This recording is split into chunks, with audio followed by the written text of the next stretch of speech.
Livros na Estante, o seu podcast de adaptações literárias do site Leitor Cabuloso.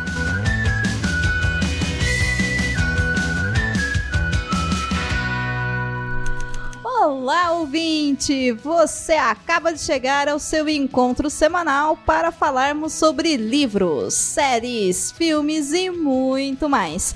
Para nossa conversa de hoje, ele está de volta, o homem que faz as sinopses mais compridas de todos os livros de ficção científica já escritos desse planeta, Sr. Paulo Vinícius. A fome me precede e eu preciso manter, ou não, a tradição, né? E estamos aqui hoje com o nosso queridíssimo Thiago Cordel, que vai nos ajudar na tarefa de tentar entender essa história de robôs. Fala aí, Thiago. Tudo bem, Paulo? Rapaz, deixa eu te contar, que semana boa é essa, viu? Conversei com todos os eletrodomésticos aqui de casa. Tô super amigo da TV, da geladeira, o micro-ondas então virou meu best. Vocês deviam tentar. Principalmente você, Amanda.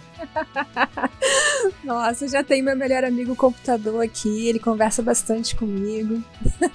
Inclusive, eu tô aqui também conversando com vocês. E obrigada pela chance de participar aqui com vocês desse programa de hoje, dessa semana. E eu conheci também o pessoal aqui e a Domênica. E eu, gente, não faço amizade com quem me ajuda a trabalhar, porque trabalho não envolve amizade. Não, pera. Eu acho que eu deveria reler o conto, porque eu acho que não tá certo essa minha interpretação sobre o meu próprio computador. Eu tô com medo da revolução das máquinas agora, mas hoje nós vamos falar sobre um filme que não é Matrix. Um filme onde as máquinas não querem te matar ou ainda não te mataram. Pelo contrário, a máquina só quer ser a sua amiga. Se você merecer, porque se você for o Lloyd, ele não quer gostar de você, não. Eu tô falando aqui do filme O Homem Bicentenário. Então, assistente, conta pra gente um pouco dos dados de produção do filme O Homem Bicentenário. O que rolou lá? O filme O Homem Bicentenário é uma adaptação do conto escrito por Isaac Asimov. Lançado em 1999, o filme conta a história do androide Andrew Martin, que após ser comprado por uma família, acaba criando relacionamentos interpessoais e passa a desenvolver a sua própria personalidade e inteligência a partir da arte.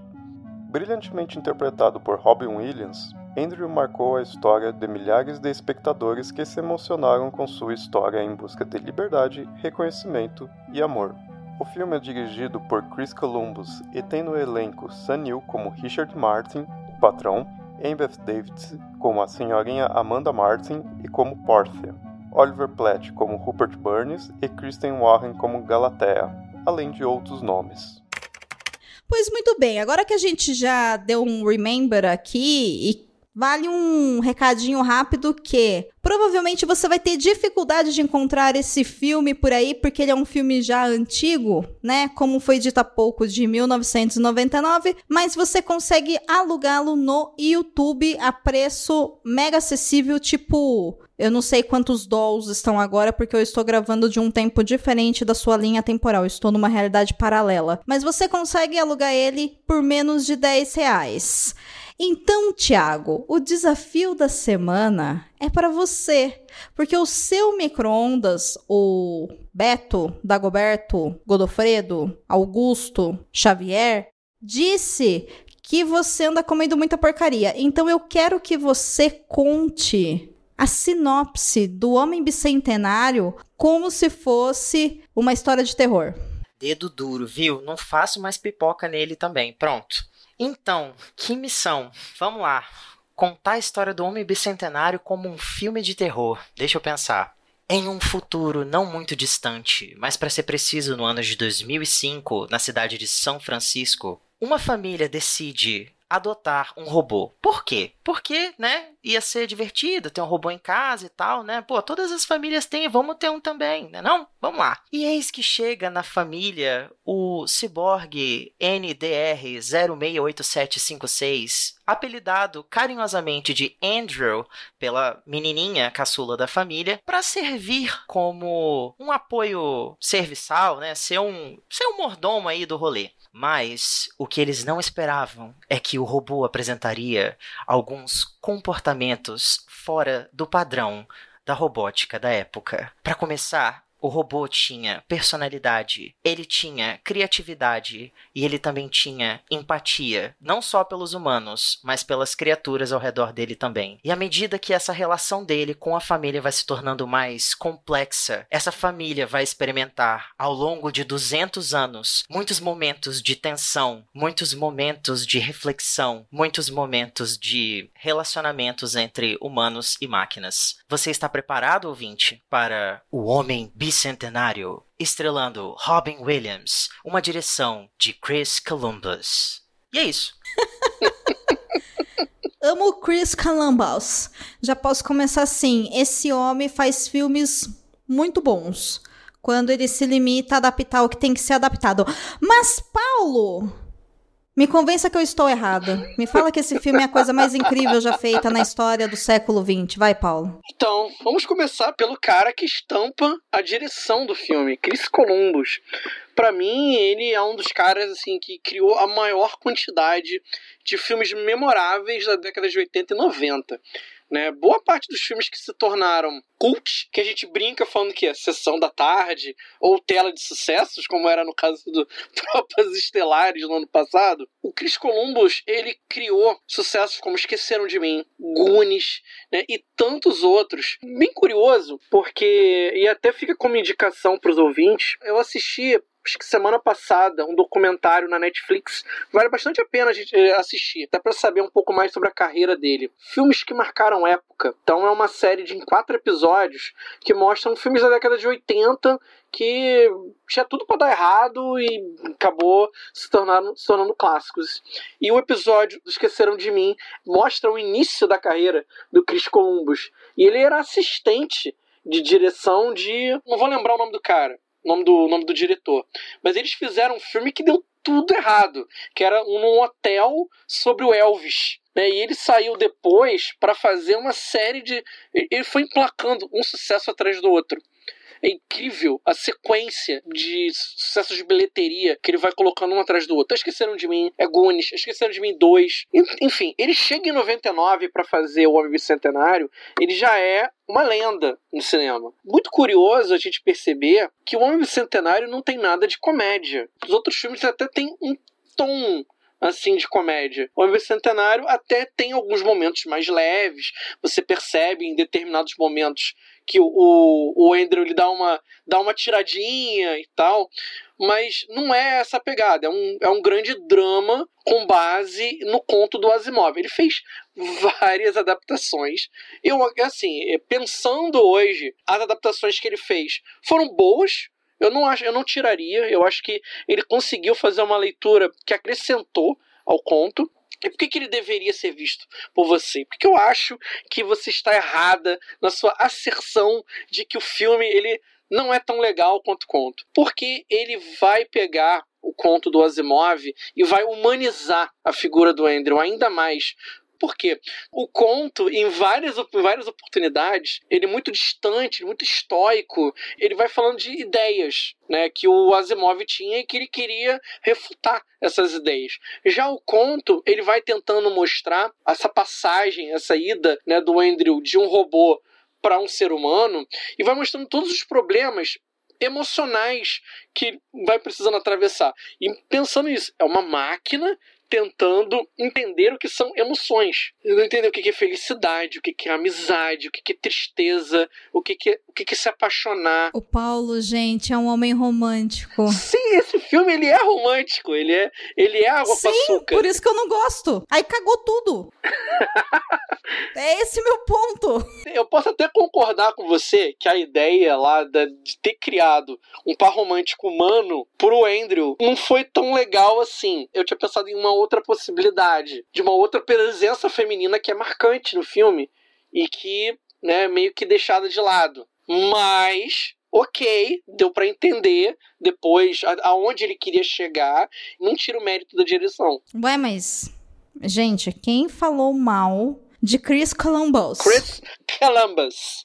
O melhor diretor de todos os tempos para mexer no seu coração de quem assistiu Sessão da Tarde, quem assistiu Gremlins, quem assistiu Goonies, como o Paulo muito bem disse, quem assistiu os 2 primeiros filmes do Harry Potter, que são os 2 que interessam, até vir aquela porcaria do Azkaban. Tanto que o tom de Harry Potter muda completamente no terceiro filme, né? Exatamente. E foi assim que eu aprendi quem era Chris Columbus. E que eu amava ele, porque ele coloca magia no coração das coisas. E às vezes ele faz magia demais, e aí eu não gosto, mas tudo bem também. É interessante a gente falar que essa não é a primeira parceria dele, né? Do Chris Columbus com o Robin Williams. Ele já tinha trabalhado em outros 2 filmes antes, que era a Babá Quase Perfeita, depois fez 9 Meses. Então essa foi a terceira e última colaboração deles 2 juntos no cinema, né?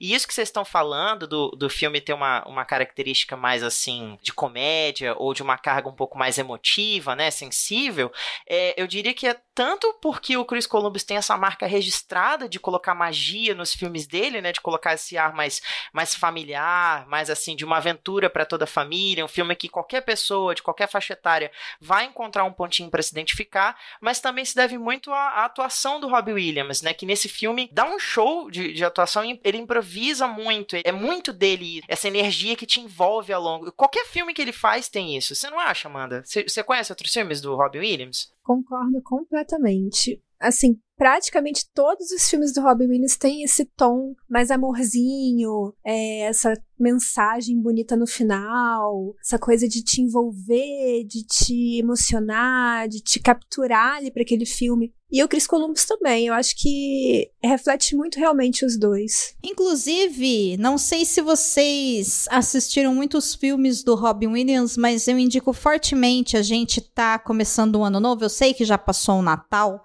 mas assistam um filme chamado Anjo de Vidro. O nome original dele é Noel, ele é de 2004 e o Robin Williams faz um papel nessa história e, meu Deus do céu, como aquele filme é maravilhoso. É muito bonito. Então, assim, assistam Noel. E eu amo Uma Babá Quase Perfeita. Só queria dizer isso também, né? E Um Herói de Brinquedo também, foi ele que dirigiu o Chris Columbus. Enfim, Columbus. Eu acho muito bom mesmo. Bom, estamos todos de acordo que se você não assistiu esse filme ainda, sobre esse homem aí que é um robô, mas que na verdade não é um robô, você tem que assistir esse filme, gente. Pare tudo que você estiver fazendo e dê uma chance pra ele, porque ele é muito bom. Inclusive, você reassistir também é muito bom. Eu acho que vale a pena colocar ele aí na sua agenda de férias, porque você vai se divertir com toda a certeza que há nesse mundo. Pessoas, vamos pro bloco de spoilers pra gente poder falar bastante sobre o filme? Apesar de fazer muito sucesso nos anos 2000, nos canais de TV aberta e ser indicado ao Oscar de melhor maquiagem, o filme O Homem Bicentenário deu prejuízo para a Touchstone Pictures e para a Columbia Pictures. O orçamento inicial do filme foi de 100 milhões e ele faturou apenas 87,4 milhões. É isso, o romance piegas e sem noção flopou bonito. Tanto que isso nem é a melhor parte da história. Como diria o sábio, vamos começar pelo começo, que vem antes do meio e antes do fim. No começo do filme, o Andrew chega na casa da família Martin e está lá o pai, Richard, que por sinal é o cara do Jurassic Park, porque quando ele sai do mundo onde ele vai matar dinossauros ou tentar sobreviver a eles, ele rapidamente vai para um outro lugar onde ele tem, tipo, robôs que são androides, mas que são de 2005. É muito louco, assim, o cinema faz isso com a gente. E lá, o Richard abre a caixa, comprou lá um presente para a família, fez um investimento lá das férias da Disney, comprou o Andrew, e logo de começo a gente já é surpreendido pela relação que o Andrew vai desenvolver com a família. O que vocês sentiram dessa relação? Eu acho essa relação simplesmente espetacular e eu amo como o Andrew chama Andrew, porque na verdade a caçula vai tentar falar androide e não consegue. Eu achei isso tão bonitinho, sabe? É tão fofo, é tão legal. O que vocês acham? Essa parte da relação familiar eu acho que é essencial. É como se fossem os blocos de construção pro resto do filme. Porque nesse conflito que ele tem inicialmente com a família, que ele vai desenvolvendo a visão dele que ele tem sobre o mundo, né? Ele vai precisando entender como as coisas são. Ele vai precisar entender por que as pessoas o veem de uma forma diferente. Ele precisa entender qual é o papel dele dentro daquela casa. Então, A relação dele com a menininha não é aquela coisa mágica como é no conto, né, de imediato. Ele vai precisando conquistar a família aos poucos. O engraçado é que o primeiro a gostar dele, né, como indivíduo, né, como alguém que não é um robô com um número e um código, é o pai, né, e é o mesmo que vai ter conflito com ele depois, interpretado pelo magnífico Sam Neill, que também brilha nesse filme, tá muito bem. Um filme que o Sam Neill não brilha, cara, não existe praticamente, né. Ele é maravilhoso, ele é um baita de um ator, né? Eu adoro também os filmes dele, Paulo, super concordo com você. E essa relação inicial dele vai calçando o leitor de que, esse robô, ele quer ser alguém diferente, quer buscar o seu espaço no mundo. Então, aos pouquinhos, né, a gente vai vendo como o robô ele vai se desenvolvendo. É como se fosse uma criança percebendo o mundo. Ele vai tocando as coisas, ele vai errando bastante, ele erra muito. Tem algumas cenas engraçadíssimas são nesse início. Por exemplo, aquela da janela. Ai, coitado! Gente, eu morro de dó. Eu reassisti pra gente gravar e eu fiz a mesma coisa quando eu assistia na TV, tipo, não vai não, tadinho. E ele fica com trauma de janelas pro resto do filme. E o Paulo tá rindo do trauma dele. Você vê, né? O Paulo é assim, Amanda. O Paulo de verdade é desse jeito. Ele é desse jeito, ele é ruim. Eu lembrei imediatamente da cena em que eles vão na corporação e aí o Sam Neill vai observando como a sociedade mudou e aí ele chama o Andrew pra vir pra perto da janela. Aí o Andrew assim, não vou pra janela, não. É interessante o Paulo ter comentado aí sobre o Sam Neill, porque ele e o Robbie Williams juntos, assim, tem uma química muito boa, assim. Eu acho que em todas as cenas que eles estão conversando, uma das minhas favoritas é aquela que ele tá ensinando o Andrew a contar uma piada. Cara, aquela cena é hilária, muito bom mesmo, sabe? E depois quando ele aprende, tem que melhorar a questão do ritmo, né? Fala, olha, você quase acertou o ponto, só tem que prestar um pouquinho mais na questão do tempo. Ele, são 10h45 da manhã. Muito bom. Cara, eu gosto muito deles dois juntos, assim, funciona muito bem. A piada só não ganha da cara do Andrew tentando entender como é que nós fazemos bebês. Assim, só não ganha disso, porque é muito maravilhoso, é muito incrível, é muito me sentir representada. E o que acontece com os espermatozoides? Eles morrem. Meu Deus! Todos eles morrem, coitados. E eu, coitados. E aí, o que vira essas porcarias que a gente vê por aí, sabe? Não é fácil. Eu amo quando ele pergunta, tipo, mas essa relação que vocês fazem é bom pros dois? Aí ele, quase sempre. Muito bom, gente, espetacular. Amandinha, manda aí uma cena favorita. Nessa aí de comédia ainda, eu tô lembrando aqui da cena que o filho, né, da menininha, o Lloyd, joga areia nele na praia, e ele olha pra ele e fala, por isso que algumas pessoas da sua espécie comem os filhotes. Tem muitas cenas muito boas. Tem cenas ótimas. Lá na frente, aquela cena magnífica quando ele conhece a Galateia e a Galateia tá super enchendo o saco o tempo todo. E ele fala, tem uma furadeira? Tem. E você só escuta a Galateia gritando no final, sabe? Meu, nossa, é muito bom. Os pontos de comédia desse filme são surreais de bons, são maravilhosos. E você percebe que eles não forçam a barra, né? Eles não são preconceituosos, eles são espetaculares. Uma comédia leve, é uma comédia bem familiar mesmo. Como o Thiago falou, assim, qualquer pessoa de qualquer idade consegue se identificar. Eu concordo. É maravilhoso, gente. E você pode reassistir depois de adulto. Você vai rir ainda mais das piadas. É tudo que eu tenho a dizer. Sim. Maravilhoso. Mas assim, existem muitas diferenças sobre o filme e o conto. E uma das diferenças, que é a diferença que me incomoda, é o tal do interesse romântico do Andrew pela Portia, que na tradução é Portia.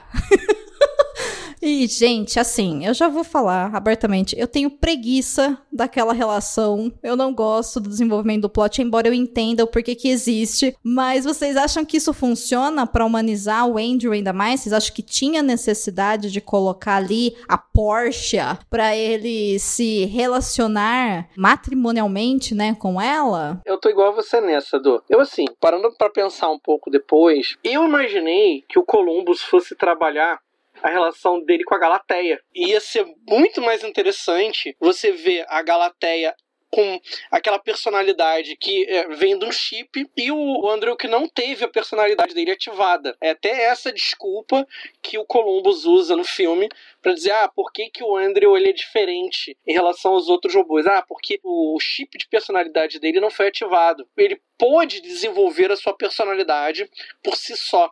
Já a Galateia, ela tem características semelhantes ao Andrew, só que ela teve o chip de personalidade dela ativado. Eu imaginei no primeiro momento que ele fosse trabalhar isso, né? Porque quando o Andrew conhece a Galateia, tá ela comprando frutas no mercado, aí ela sai dançando, né? Dá uma impressão de relação leve e engraçada entre eles. Mas aí depois aparece a Portia. Eu entendo, como você falou, eu entendo o motivo pelo qual o Columbus fez isso. Eu acho bacana, ficou legal da maneira como ficou, porém, fica que assim, poderia ter feito melhor, né? Ele poderia ter desenvolvido mais. Por que ele teve que desenvolver uma relação entre um robô e um ser humano? Pra quê, né?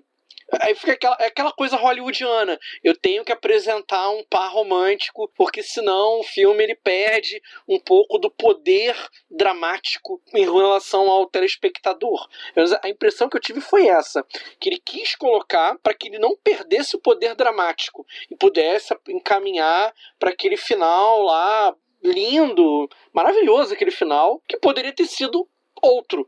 Eu não teria perdido o poder dramático. E eu acho que remete muito ao fato de que a avó da Portia, né, a menininha, que no conto chama, na verdade, filhinha, pelo menos pra gente, a Little Miss, ela, em alguns momentos, parece que ela tá se apaixonando pelo Andrew, né, antes de casar. Então, acho que é uma forma dele resgatar isso visualmente, sabe? Não, eu acho que ele se apaixonou pela Portia enxergando a menininha na Portia. Com certeza, com certeza. Sim, precisava de uma terapia, né, Andrew? Amanda, me responde uma coisa. Você tem experiência com corte de cabelo? Corte de cabelo? Nossa, não que muito, pergunta específica, né? Amanda, você está precisando de um emprego, né? Tipo... Acho que eu vou precisar da sua ajuda pra gente aparar esses dois corações peludos aqui. Nossa, Thiago. Entendeu? Tá difícil. Nossa, Thiago. Como você é baixo, Thiago. Uma vem falando que essa coisa do romance não é bom. O outro quer transformar o filme num clipe da Bjork, poxa. Não tem como. Aí não dá. Assim, né? Ou a gente tem dois robôs amantes, ou a gente tem uma reprodução do conto. Mas vamos lá. Olha só. O que eu acho legal nessa questão? É porque... se a gente coloca o conto e o filme um do lado do outro, eu diria que no conto, o que transforma o Andrew em humano é, digamos assim, essa necessidade dele pela finitude. Porque o que faz a gente ser humano? É justamente o fato da gente ser limitado. Justamente o fato da gente, digamos assim, ter um tempo de vida e ter que fazer alguma coisa com esse tempo de vida. Peraí. Segura o que você ia falar na sua cabeça, porque a minha definição de o porquê que a gente é humano é porque a gente não tem opção, né, Thiago? Assim, realmente. Eu escolheria ser um unicórnio, muito mais legal, mas não pode, então, né? Enfim. Eu não tenho opção, né? Se eu tivesse opção, talvez eu seria outra coisa, mas vamos lá, pode continuar agora, vai. Quando a gente faz esse paralelo com o filme, eu diria que a proposta do Chris Columbus aqui é fazer com que o Andrew se torne humano pela capacidade que ele tem de sentir, de ter emoções, entendeu? Tipo assim, e por assim dizer, amar. Então, a gente pode ver que a primeira jornada dele, tanto que quando a Little Miss, né, a Mandy, meio que tipo assim, olha, eu acho que eu vou casar, o que você acha? Aí ele fala assim, legal.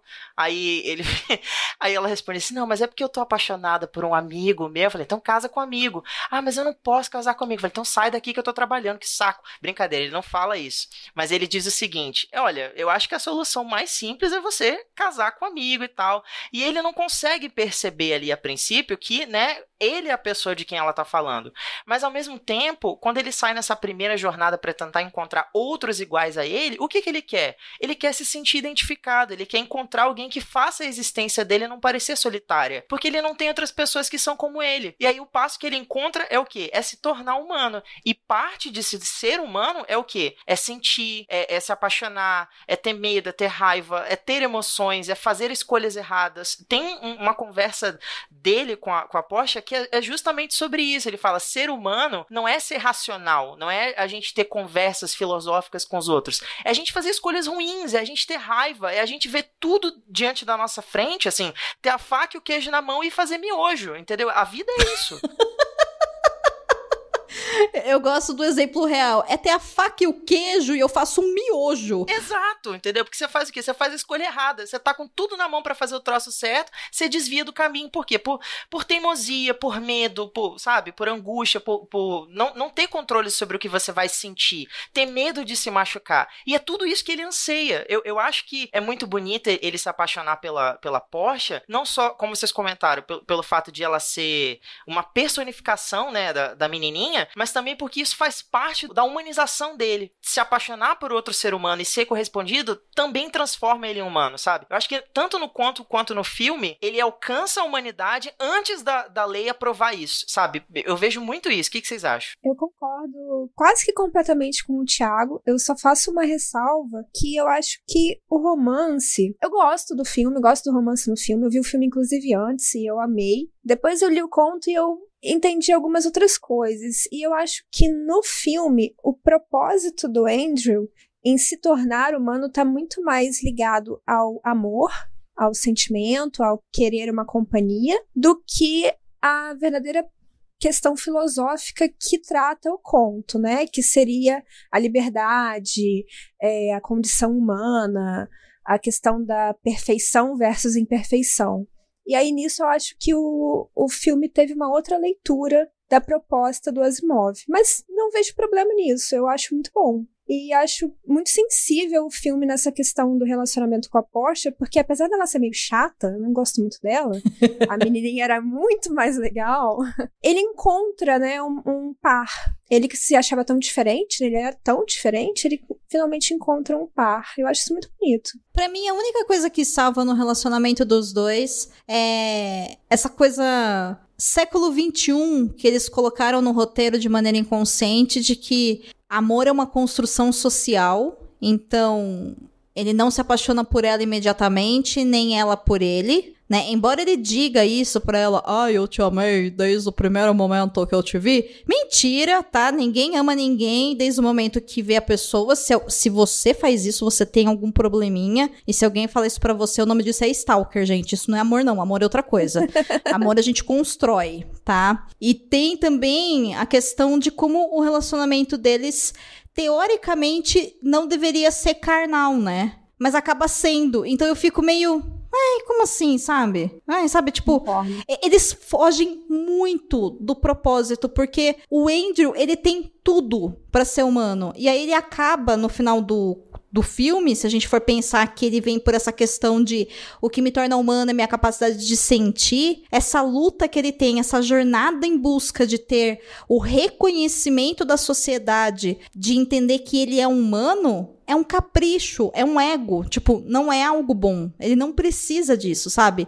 Ele não quer se reproduzir. Então, o fato dele ter uma biologia diferente, incompatível com ela, não é um problema. Agora, ele tem um casamento, ele tem uma família, ele tem relações carnais com ela, etc e tal. Por que ele tá insistindo ainda nessa parada, sabe? Pra mim, perde um pouco da coisa, sabe? Eu acho que desviou do propósito do conto, né? Porque fica muito... por amor, uma jornada de amor.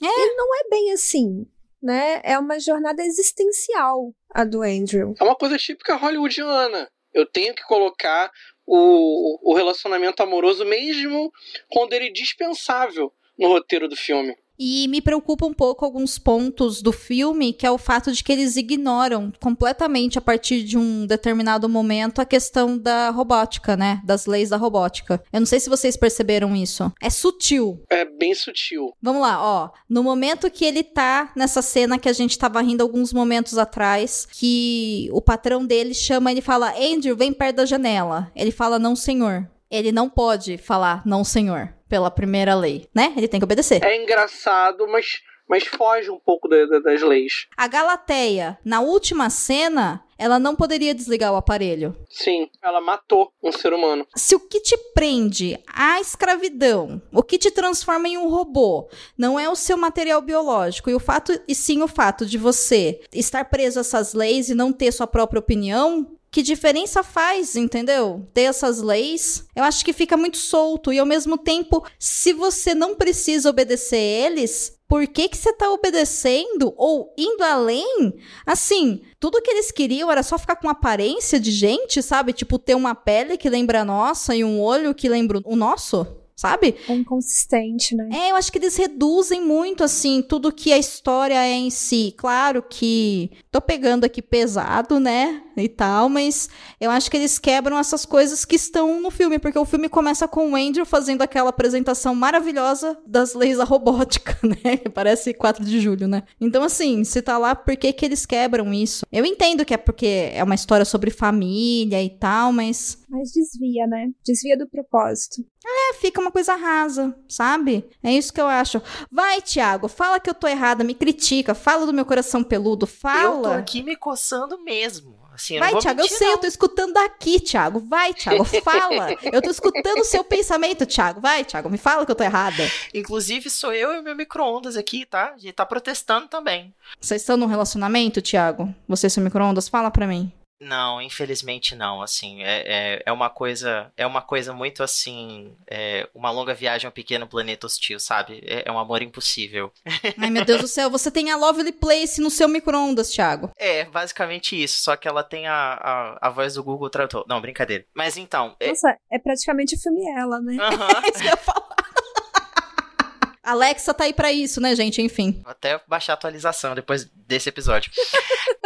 Mas então, eu acho que nesse sentido, a gente tem que lembrar que o filme ali ele funciona mais como uma obra de entretenimento do que uma adaptação em si. Eu acho que a preocupação do Chris Columbus e dos roteiristas em si não é tanto assim fazer uma coisa mais fidedigna ao conto, mas produzir uma história que vamos colocar assim, que é agradável pra qualquer pessoa que assista. Então, nesse sentido, imagina só, no finalzinho ali da história, se a Galateia vira e fala pra Porsche, não, eu não vou desligar, eu não posso, Thiago, isso é contra a minha programação. Aí ela levantar toda velha, capenga, com 192 anos, super Matusalém, pra tentar apertar o botão, ela cai, machuca o braço, morre no chão, gente, que final horrível, pelo amor de Deus. Por isso que tem que chegar, né, falar assim, não, tá bom, eu vou apertar o botão pra você, eu sei que não pode, tô indo contra as leis, mas enfim, tem que ter um final bonitinho, pras pessoas saíram do cinema emocionadas e tal. E nem foi tão bom assim, porque o filme foi considerado um fracasso de bilheteria. Ele estreou no Natal de 1999 e chegou a arrecadar, assim, 87 milhões, sendo que o orçamento dele foi de 200, se eu não me engano, 100 a 200, alguma coisa assim. Ele nem chegou a se pagar. Isso porque eles cortaram metade do orçamento durante a produção. Nossa, que fracasso. Sim, foi um fracasso. Ele é considerado um filme cult depois. Isso porque, por acaso não, porque a maquiagem do filme é fantástica. Ele foi indicado ao Oscar por isso. Ele foi indicado e não ganhou. Ele foi indicado ao Oscar e isso abriu um pouco o leque de possibilidades para o Homem Bicentenário. Ele foi assistido por mais pessoas. Aquela galera que vai, na época do Oscar, vai todo mundo assistir os filmes que foram indicados ao Oscar. E o Homem Bicentenário foi indicado. Então isso aí fez aumentar um pouco mais a abertura pro filme. Mas ele é um fracasso. Ai, Paulo, todo mundo sabe que a gente assiste o filme porque passa na sessão da tarde, não porque é indicado ao Oscar. Para de enganar a nossa audiência. Sabe, o mínimo que eu espero aqui é a veracidade dos fatos, Paulo Vinícius. Por favor. Sim, senhora. Inclusive, me fala uma coisa, gente. Aquela roupa do Andrew robô era uma roupa? Sim, era uma roupa, inclusive foi até legal você ter tocado nesse assunto, Dô, porque o Robbie Williams, ele fez questão de ser ele e não um dublê ou qualquer outra pessoa a vestir aquela roupa. No YouTube não é difícil encontrar making of dele vestindo e atuando com a roupa. Pra ele era muito difícil, inclusive, porque ele não conseguia ver nada, entendeu? Enquanto ele tava com a roupa, ele tinha que, digamos assim, dar uma olhada geral no ambiente antes de andar.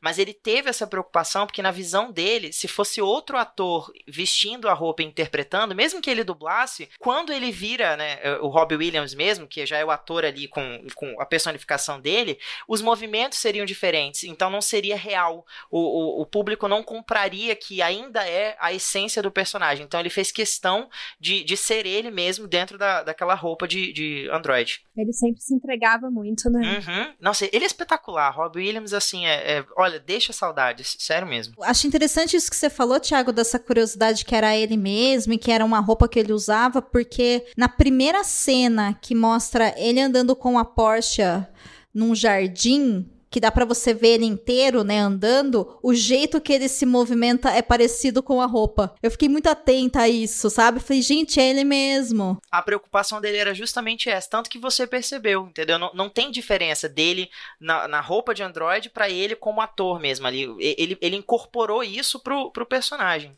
E sobre as mulheres do filme, gente, vocês acham que elas são bem exploradas na obra? Ou vocês acham que eles deixaram a desejar porque, né, Hollywood?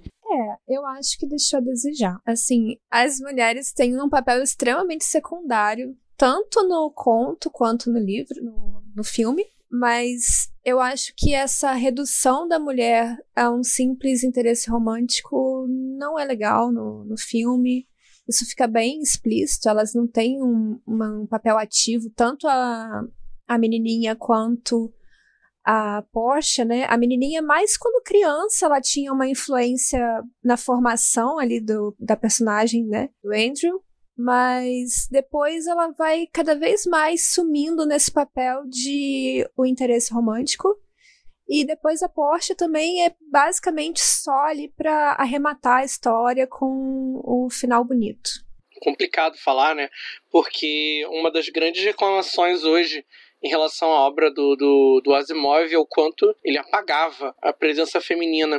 E ele justificou até em uma entrevista, ele falava que ele se sentia pouco à vontade de escrever personagens femininas porque ele não sabia como elas se comportavam. Não viveu na Terra, né? A única personagem feminina forte nos romances do Asimov é a Susan Calvin, que é a doutora no Eu, Robô. Ela aparece em vários contos. E a gente vai ter até mais uma outra personagem que aparece lá nos últimos volumes do Fundação. Eu não vou lembrar agora qual o nome da personagem. É o Prelúdio à Fundação e o Origens da Fundação. Tem uma personagem feminina que atua bastante. E aí o Chris Columbus ele teve essa tarefa, né, de como inserir personagens femininas em uma obra que não tem, sabe? Tem a menininha e a Lee Sing, que ele cortou pro filme. Ele não quis empregar a personagem. Ou usou aquela chefe do Conselho Mundial, porque eu não lembro se aparecia o nome dela. Eu acho que não. Acho que não aparece, não. E a personagem era chinesa, então não tinha como ser aquela personagem. Colocaram uma mulher negra no lugar, né? Era uma mulher negra, isso. Mas enfim, eu concordo com vocês. Eu acho que as personagens femininas elas estão muito em segundo plano, apesar de que a menininha ela tem uma função um pouco maior no filme do que no conto. Eu acho que o Chris Columbus aproveitou melhor a presença e a influência que a menininha tinha sobre o Andrew. Só que aí a gente se coloca na segunda metade do filme e aparece a Porsche. Que a personalidade dela me incomoda. Eu entendo que ela foi criada para ser uma personalidade que entrasse em conflito com o Andrew num primeiro momento, mas é um conflito tão estranho, sabe? Que me coloca, será que a personagem ela deveria ser assim? E por ela ter esse conflito, ela tem mais representatividade? Acho que não. Eu penso que não. Ficou muito esquisito, sabe? E aí você faz o teste de Bechdel e não tem mulheres no filme. Tu faz o teste de Bechdel e aí quebra com o roteiro do Chris Columbus. Cara, até a irmã da menininha, a cena que ela aparece sendo adulta, ela tá com um cara. E ela mal tem fala, né? Acho que, sei lá, ela deve falar umas 3 linhas o filme todo. Ela fala, abre a janela, depois pula. Sim, pule. É essa participação E da menina. depois vai se ferrar, mãe. É, Alguma coisa assim. ela tem, tipo, 5 falas no filme inteiro em todas as etapas da vida dela, assim. Assim, dá muito pra perceber no filme que ela é uma personagem extremamente secundária, porque quem é a protagonista é a menininha, né? Mas essa ideia da redenção da Portia, que na verdade é o corpo da menininha, mas tem a personalidade do Lloyd, e que o amor vai trazer a redenção. Sabe? Não dá. O filme, pra mim, ele vai de um gênero até metade. E aí, quando entra a Portia, muda, sabe, o gênero. Ele deixa de ser uma história de autoconhecimento, uma história de aventura, uma história de comédia para se tornar um romance, para encerrar com um romance. Então, isso me cansa e eu acho que no final ele corre muito para mostrar todas as mudanças que ele faz no corpo e tudo que aconteceu na sociedade. E detalhe, né? O homem morre antes de ser um homem. E o filme chama o homem bicentenário. E nem homem ele era, sabe? Ah, gente. No conto, pelo menos, ele chegou a ser, né? Pelo menos isso, sabe? Ele morre momentos depois, né? Isso. Olha, gente, desculpa, mas eu vejo por um lado diferente, sabe? Pra mim, ele mostrou ser humano em vários momentos, se não o filme inteiro, sabe? Ele só não era considerado pelos outros, mas a gente que tá assistindo, sabe? A gente tem essa percepção. Sim, Thiago, mas aí a gente retoma aquilo. Ele não precisava daquilo. Ele não precisava em nenhum momento daquilo. Eu concordo com você, Thiago, de que o filme mostra pra gente que ele não é um homem desde o começo. Ele é um robô que vai se desenvolvendo e vai se humanizando, porque é uma escolha dele. Ele também poderia se desenvolver e se transformar numa máquina muito melhor, por exemplo. Então, ele escolhe a humanidade. Super concordo que a gente vê ele como humano em vários momentos. Mas, em busca dessa humanidade dele, desse reconhecimento social, é o restante da história. E a história vai. E a última cena, que é quando ele realmente vai ser visto como um homem bicentenário, ele morre antes de saber que ele é um homem. Justamente. Ou seja, é uma jornada perdida. Nossa, Domênica, eu não vejo assim, cara, desculpa. Eu não acho que é uma jornada perdida pra ele. Sabe por quê? Porque, pra mim, no coração dele, ele já era humano, sabe? Ele não precisava da aprovação de outra pessoa ali. Ele alcançou justamente o fato de como é que eu posso dizer assim, ter uma existência finita e aí ter morrido ali antes de receber a aprovação da humanidade, mas ele alcançou tudo aquilo que ele queria, sabe? Lá no começo da história. Foi capaz de sentir tanto emoções quanto o contato físico, ele teve experiências humanas, ele sentiu o gosto da comida, ele se afeiçoou às pessoas, ele sentiu medo, raiva, tristeza, ele se apaixonou. Isso tudo pra mim, esse filme, obviamente, acho que vocês vão concordar, não é um filme de ficção científica, ponto, entendeu? Tipo, não é, ele é qualquer coisa, menos um filme de ficção científica, mas eu acho que ele tá aí pra mostrar que, tipo assim, por mais que a gente esteja em, sei lá, 2092 à frente aí do nosso tempo, as criaturas mais complexas sob a Terra somos nós. Sabe? Tipo assim, o tempo todo, por mais genial que ele fosse, o que despertou a atenção do Richard, da família, no começo da história, não foi o fato dele ter criado um cavalinho de madeira perfeito, dele ter, tipo assim, numa noite memorizado todas as técnicas de lapidação e tudo, mas foi o fato de ele ter se sentido comovido, dele ter criado uma empatia pelo fato de ele ter quebrado o cavalinho de cristal, entendeu? É isso que diferencia, é isso que cativa as pessoas, que faz as pessoas terem essa coisa. Pô, ele é um robô. É óbvio que ele vai fazer tudo com perfeição. É óbvio que ele não precisa pensar, nem descansar, nem nada. Mas o que transformou ele? O que deu ele características humanas? A empatia, sabe? Então, pra mim, quando ele morre, antes a general lá, a chefona, falar que ele é humano, foi o fato de que, tipo assim, cara, eu já sou assim, eu já me considero assim. Tanto que o cientista lá, o amigão dele, o gordinho cabeçudo, que eu esqueci o nome. Ele fala, você é cabeçudo. Ele fala, você é cabeçudo, mas sua cabeça é bonita. Ele fala. Então, aí ele fala assim, eu vou injetar o sangue em você e aí depois de um tempo você vai morrer. Aí ele fala assim, tá, quanto tempo eu tenho de existência? Ele fala, uma média entre 30 e 40 anos. Ele fala, nossa, você é um cientista e você não sabe precisar quanto tempo ainda tem de vida? Aí ele fala, bem-vindo à existência humana, bem-vindo à complexidade humana. Olha aí, ele já então é tá humano. bom, então deixa entendeu? eu entender uma coisa, Thiago. Você tá me dizendo que o homem tava lá, depois de passar 200 anos tentando ser aceito como um ser humano, ele aceitou que ele era um ser humano, mas a última frase dele após fucking 200 anos foi: está na hora.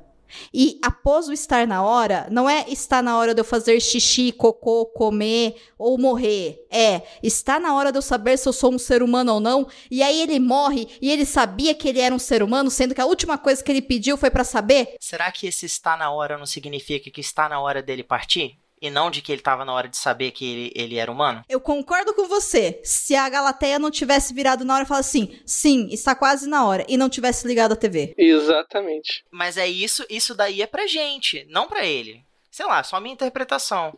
É, assim, o Columbus não quebrou a quarta parede em nenhum momento no filme.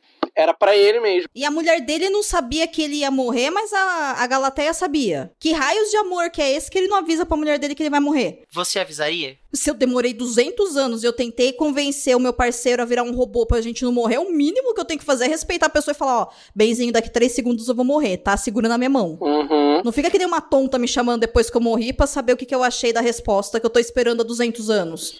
Fora que ele é um pragmático. Mesmo ele sendo bem próximo do ser humano, ele fala as coisas, né? Tem uma discussão que ele tem com a Porsche lá numa varanda, numa sacadinha. Ele vai colocando os fatos de uma forma bem fria mesmo, entendeu? Né? Naquele momento que ela vai falando que ela tá mais velha, aí ele fala assim, não, você parece mais jovem. Não, mas é porque eu coloquei membros cibernéticos. Em nenhum momento ele deixa de falar a verdade. Tem uma hora que ele é levado pelas emoções e tal, que ele começa a dobrar um pouco, mas ele é bem direto. Eu acho que essa cena final dele não receber a notícia de que ele foi considerado um ser humano e tal, faz cair por terra toda a proposta de não basta ele ser, ele quer ser reconhecido como. E se ele queria ser reconhecido como humano, como livre, não ter a notícia final não faz o menor sentido. Eu acho que não faz sentido para o Andrew, não que não faça sentido para o público. Não faz sentido para ele, porque a jornada dele ficou incompleta, então, né? Não é que foi perdida, mas foi incompleta.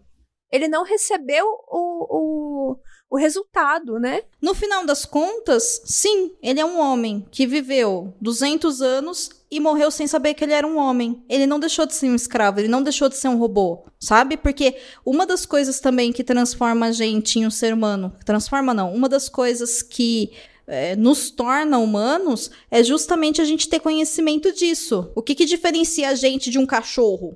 É o fato de que, teoricamente, a gente sabe que a gente é gente. O cachorro não sabe que ele é cachorro, não é isso? Então, sabe? Então, eu acho que o filme, nessa última cena, ele dá essa questão, sim, né? Do amor, a prova de tudo. A Porsche resolve morrer junto com ele, né? Pra encontrar ele em algum outro lugar onde supostamente vão pessoas e robôs. Embora eu acho que ali naquele ponto ela reconhece a humanidade dele, porque ela fala, nós nos encontramos daqui a pouco. Então, sei lá, aparentemente ele tem espírito também, né? Imagino eu. O que já é uma outra bagaceira totalmente assim, diferente, porque seria uma loucura a gente falar de religião aqui. Mas eu acho que é o próprio reconhecimento humano mesmo. De certa forma, a gente pensar assim, cara, para que ele vai desejar se tornar um ser humano com um tempo finito? Se ele é um outro tipo de espécie que aprendeu, né, desenvolveu várias habilidades, é capaz de pensar por si só, é criativo, não é um ser humano. O filme fala o porquê que ele quer morrer. Sim, porque ele quer ser reconhecido. Não. O que o filme fala que ele quer morrer é porque quando a menininha morre, ele fala, mas eu vou perder todas as pessoas que eu amo. É o dilema da imortalidade, né? Ainda assim, vocês acham que a jornada dele é incompleta? Sim, porque ele não ficou sabendo se ele era humano ou não. Pra mim, é como se fosse a lenda do rei Arthur. Vocês estão preocupados porque o Arthur não tirou a espada da pedra no final, mas o que importa é a gente saber que ele é o rei. Sim, mas aí dá uma sensação de incompletude. Eu não acho, eu acho incrível. Eu acho que importa, sim, saber que ele era muito humanizado e, sim, no final da vida ele já era. Não tinha o que diferenciasse ele de um ser humano em essência.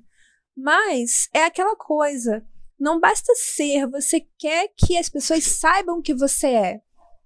Isso é muito importante. É uma questão de representatividade, é uma questão de você ser reconhecido, de você ser legitimado.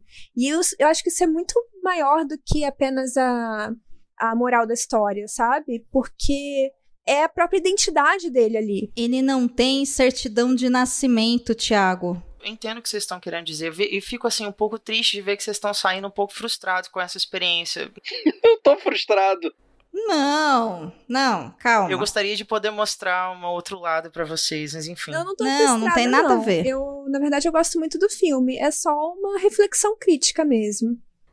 Calma aí. Pera lá, vamos lá. 27 passos pra trás.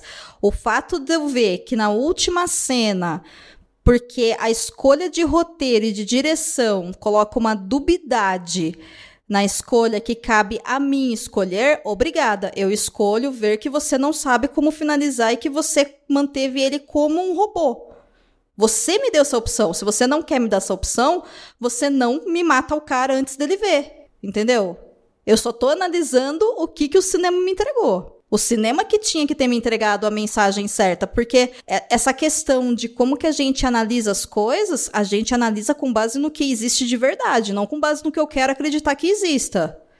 Entendeu? É esse o ponto. Então, claro, não é que a sua interpretação é errada, não tem nada a ver com isso, entendeu? O que a gente tá, pelo menos falando por mim, né, agora, não sobre todo mundo. Não é que eu acho que ele é um filme ruim, eu acho que reduzir toda a jornada do Andrew a amor é pouco. Pra mim, eu acho que não precisava, eu não gosto, mas eu entendo o porquê, e eu sei que muita gente entende assim, então ótimo. Mas a questão dele morrer antes de ter a resposta, pra mim, é um erro inaceitável. Seria a mesma coisa que o patrão nunca ter dado a liberdade pra ele, sabe? É a mesma coisa, no final das contas, ninguém reconheceu ele. A jornada é pelo reconhecimento. A premissa é uma. O que acaba acontecendo ao longo do filme é algo derivado da premissa inicial. E aí a gente fica pensando, mas isso aqui era onde ele queria. Não, o que ele queria era o reconhecimento. Era desde o começo.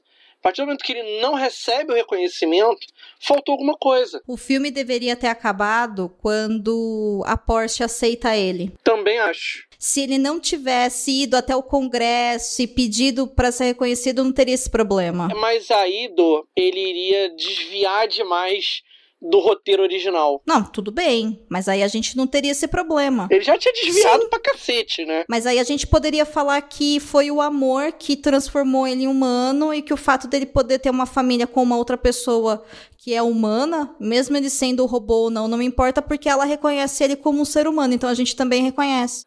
Bom, eu continuo sendo Team Galateia. Que é muito mais divertida que a Porsche. Falando nisso, pra gente, né, se aproximar aí do finalzinho da discussão, a nossa pontuação final, eu posso trazer só 2 curiosidades pra vocês sobre o filme? Eu juro que é rapidinho. Por favor, claro. A primeira é em relação à própria Galateia, que ela tem esse nome por causa do mito grego do Pigmaleão, onde uma estátua pela qual ele era apaixonado ganha vida pelo poder de Afrodite, não à toa a Galateia tem esse nome. E a outra é que quando o Andrew conserta a vitrolinha, né, que estava lá no porão, a música clássica que ele ouve, a Russalka, ela é sobre uma ópera onde uma ninfa abre mão da imortalidade pelo amor. Que bonito. Interessante. É uma história de amor, gente, do começo ao fim. Mas é bonita curiosidade. Bonita curiosidade, sim, com certeza. A curiosidade é topster. Ei, você quer encontrar um mundo secreto de adaptações literárias? Sim, mas onde? Perdidos na estante. Gente, pra encerrar, notas de 1 a 5 selos cabulosos para o filme Se Ele Envelheceu Bem, muito brevemente. Vai, Thiago, salva o filme. Olha, obviamente não é um filme perfeito, ele tem problemas sim, né, nessa mudança de tom, digamos assim, o roteiro às vezes ele precisa se afirmar um pouco com que tipo de mensagem ele quer passar, mas ele é um clássico, ele tem um lugarzinho especial no coração das pessoas e eu gosto muito desse filme por N razões, então pra mim são 4 selos cabulosos. Mas tá num egoísmo de nota, sabe, esse menino? Mas tudo bem. Amandinha, e você? Sua nota? Eu vou dar 4 selos cabulosos também, porque apesar dos pesares, como filme, como entretenimento, eu acho um filme bonito, eu acho um filme muito gostoso de assistir. E tem o Robin Williams, né? Muita nostalgia. Arrasou. Paulo? Desculpa, gente. Eu vou ser água com açúcar. Eu vou dar 5 selos cabulosos. Porque esse filme é lindo, sabe? Por mais que ele tenha desviado pra caramba do roteiro original, e eu e a Dô, a gente ter bastante críticas feitas em relação às escolhas que o Columbus fez em relação ao roteiro, mas assim, a mensagem que ele passa é bacana, é um filme que você pode passar pra qualquer pessoa, qualquer idade, né? Criança, adulto, e você pode tirar mensagens diferentes para cada tipo de pessoa, e ao final, ele dá um final bastante satisfatório até, né? A gente pode reclamar que a jornada foi incompleta, teve a Porsche, né? A gente pode reclamar várias coisas, mas continua sendo um filme clássico, que você pode rever várias e várias vezes, que você vai se divertir com ele. Tem cenas engraçadíssimas. É o Robin Williams no seu melhor, no seu ápice. Eu acho que, tirando talvez Patch Adams, que eu acho um filme muito mais, né, impactante, assim, emocionalmente falando, mas é uma das melhores atuações dele, da carreira, e ele tá contracenando com outra, pra mim, que é outra lenda, que é o Sun Yu. Então, pra mim, 5 selos cabulosos, vai na fé, é clássico, e é isso aí. Eu fecho com 4 selos e meio, porque pra mim esses questionamentos são extremamente importantes. Esse sistema de notas é baseado simplesmente nessa discussão. E, gente, pelo amor de Deus, tá? O fato da gente ver defeito em uma obra não quer dizer que a obra tem que ser cancelada, inutilizada, nunca mais ser vista, ou que eu não vou dormir à noite porque o cara faz uma história de romance em uma coisa que eu queria ver, uma busca existencial. Tá tudo bem, né? Cada um consome aí o que gosta, e por isso eu reitero o meu comentário que eu fiz no episódio passado, onde eu, particularmente, prefiro o conto com relação a saber quem é o Andrew, mas o filme é apaixonante, principalmente até a Porsche aparecer, que é onde tem toda essa parte engraçada, essa parte de comédia que a gente viu, esse drama acertado, mas eu não vejo mais um filme. Quando eu assisti lá atrás, há 20 anos atrás, eu já não achei ele a coisa mais perfeita do mundo. Hoje, pensando com mais cuidado e pensando também na questão do feminino na obra e tudo mais, eu ainda não acho. Mas sim, recomendo que você assista, preferencialmente com pessoas de faixa etárias diferentes, porque como o entretenimento ele é maravilhoso e vale a pena ser exaltado com toda certeza. Foi uma ótima experiência ler o conto e rever o filme depois de tanto tempo. Bom, ouvinte, muito obrigada pela companhia nesse episódio. Foi super divertido relembrar o filme, comentar sobre ele, ter discussões, tentar chegar aqui a um veredicto do que o Homem Bicentenário é, se cabe a nós decidirmos, ou se cabia ao filme mostrar, ou se cabia ao filme aceitar, enfim. Tudo isso é passível de interpretação e eu acho que a arte tá aí mesmo para isso. Obrigada pelo seu download, pela sua companhia. Paulo, se despede aí, fazendo um favor. Eu sou Paulo Vinícius. Vocês podem me achar no Ficções Humanas, no www.ficçõeshumanas.com.br, ou nas redes sociais do Ficções, no www.facebook.com/ficçõeshumanas, www.twitter/ficçõeshumanas, ou www.instagram/ficções_humanas, ou aqui no Leitor Cabuloso, aqui no Perdidos na Estante, sempre falando sobre livros, sobre filmes e sobre tudo mais. E você, Thiago, como as pessoas te encontram nessa internet de meu Deus? Então, quando eu não estou em casa sofrendo de crises existenciais, principalmente depois de finais como esse, eu tô sempre lá no Twitter e no Instagram como Thiago_Cordel. Quem quiser continuar batendo um papinho lá, só adicionar, seguir, chamar, vai ser um prazer e como o próprio Andrew diz, isso fica feliz em ser útil. Amanda, como é que a gente faz para continuar batendo um papinho com você, te chamar para uns rolês diferentes, né? Quem sabe gravar outros podcasts aí, como é que a gente faz para te achar? Vocês podem me encontrar no Ficções Humanas também, ou então no Instagram como Manda_Barreiro, ou no Facebook como Manda.Barreiro. E eu sou Domênica Mendes e você me encontra lá no Twitter e no meu Instagram pessoal, que é @Domenica_Mendes. Também estou lá no opodcastadelas.com.br falando de podcast nas redes sociais em @opodcastadelas, tanto no Twitter quanto no Instagram, e também cuidando das redes sociais desse podcast maravilhoso que você está ouvindo agora. Então, se você não segue a gente ainda no Twitter, a gente está lá em @perdidosestante e no Instagram como @perdidosnaestantepod. Uma boa semana, fique bem, fique em casa e não sai daí porque a assistente tem alguns recados para vocês ainda. Se você gosta dos nossos episódios sobre filmes e séries, vai lá na Apple Podcast e dá 5 estrelinhas pra gente e deixe um comentário. Estamos também no Spotify. Aproveita e indica o Perdidos na Estante para alguém que você gosta. No Twitter estamos como @perdidosestante e no Instagram você encontra muito mais informações sobre esse tema e outros em @perdidosnaestantepod. Apoie nosso projeto a partir de R$5 e faça com que mais pessoas conheçam tudo sobre o mundo das adaptações literárias. É só fazer a sua contribuição no PicPay, do @leitorcabuloso ou no catarse.me/leitor_cabuloso. Você acaba de ouvir o episódio número 93 do podcast Perdidos na Estante, onde falamos sobre o filme O Homem Bicentenário. Apresentação: Domênica Mendes, Paulo Vinícius, Thiago Cordel e Amanda Barreiro. Pauta: Paulo Vinícius e Domênica Mendes. Assistente edição: Leonardo Tremesquim.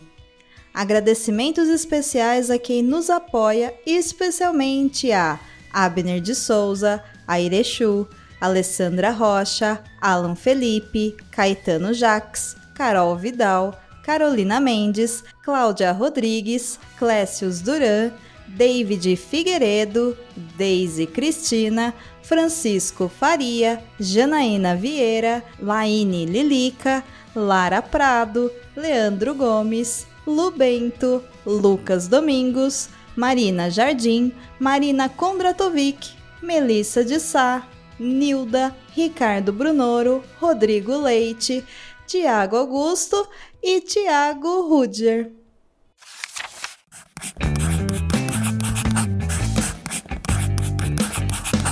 Esse podcast faz parte do site Leitor Cabuloso. Conheça nossos conteúdos em www.leitorcabuloso.com.br.